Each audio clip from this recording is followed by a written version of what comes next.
Star Wars 7x7 episode 2176. So I sort of hinted that we were going to be heading in this direction a few episodes ago, but I want to talk today about Vader Immortal episode 2. We've talked about the first episode of the VR series, but today we're going to do our non-spoiler review of the second episode. Punch it!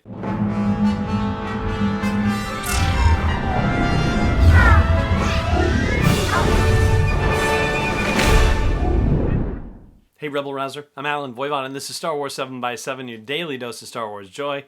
And thank you so much for joining me for it. So, Vader Immortal Episode 1 gave us the introductory stuff about this particular story, about how the planet Mustafar used to be this bright, verdant, wonderful, lush planet, until there was this big, horrible thing that happened, and Lady Corvax tried to harness the energy of the Bright Star and created this thing called the Aeon Engine, and unfortunately it went horribly awry and turned Mustafar into the crazy, awful lava planet that it is today. And Lady Corvax of Mustafar was doing this because she was trying to rescue her beloved and bring him back from the dead. And you can imagine why this carries a particular resonance for Darth Vader, who would very much like to see Padme brought back from the dead.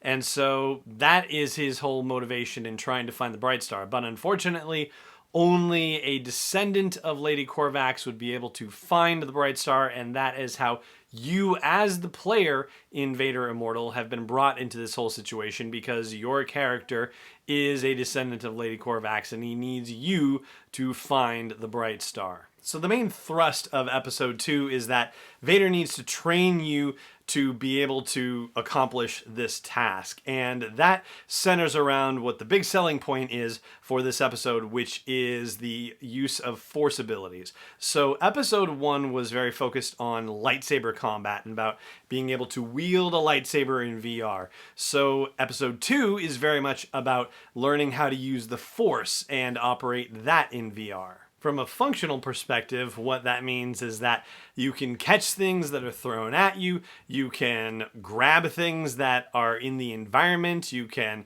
throw them around, so it's like force pushes and pulls and grabs and throws, and the throws are auto-aimed for all intents and purposes, because occasionally you do have to throw, say, rocks, for example, at things.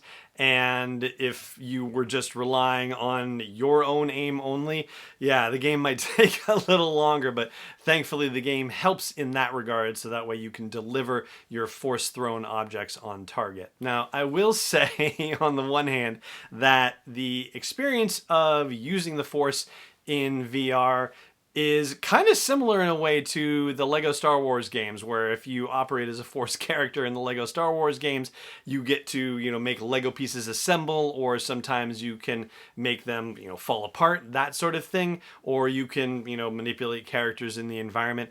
But it doesn't work exactly that way in VR. For example, things don't glow to indicate that you can control them with the Force necessarily, but they do glow when you grab them sometimes. Yeah, but you don't necessarily get the same prompts, if you will. And there's, of course, the haptic feedback, like the way that the controller kind of buzzes in your hand a little bit as you're using the Force. And that is really kind of satisfying in its way. Like, there is something very, ooh, kind of powerful about it. And speaking of using the Force, that's also one of the fun things about the Lightsaber Dojo that they give you in Episode 2 that comes with the game download, is that not only do you get to use your lightsaber in the Lightsaber Dojo, but now you get to use Force powers in there, and you even get to Force throw your lightsaber around too. So you can create quite a lot of chaos in the Lightsaber Dojo. I think that's probably one of the highlights of the game, just in general, and also in particular with this episode. And as for the episode itself, comparing it to Episode 1, it's almost an apples to oranges comparison, because Episode 1 was very heavy on the narrative, and it kind of had to be. It kind of had to give you all the details of the story, and it actually spread them out very well. Episode 2 is a very, action-oriented part of the story. You already know why you have been brought to Mustafar. You already know what Vader has in mind for you. Now you have to go do it. And so, yes, there are story elements that are introduced, but I would say the first part of the story is very much focused on you starting to learn your force powers, The second part is very action oriented, and the third part tends to be a little bit more story oriented as it goes along. I personally enjoyed the fact that episode 1 had story really kind of throughout the situation, but that's not to say that episode 2 isn't without its storytelling merits. After all, you already know the story from episode 1, so, now you just have to go live it in episode 2. And it does end on quite the twist, I will say, and so that's going to make episode 3 all the more exciting when we get to it to see how that's going to resolve itself. And that's what I've got to say from a non-spoiler perspective about Vader Immortal Episode 2. I would say if I had to compare or rate, the 2 episodes from a storytelling perspective, I think I liked the first one better than the second one. But from a Lightsaber Dojo aspect, I think I like the second one better than the first one.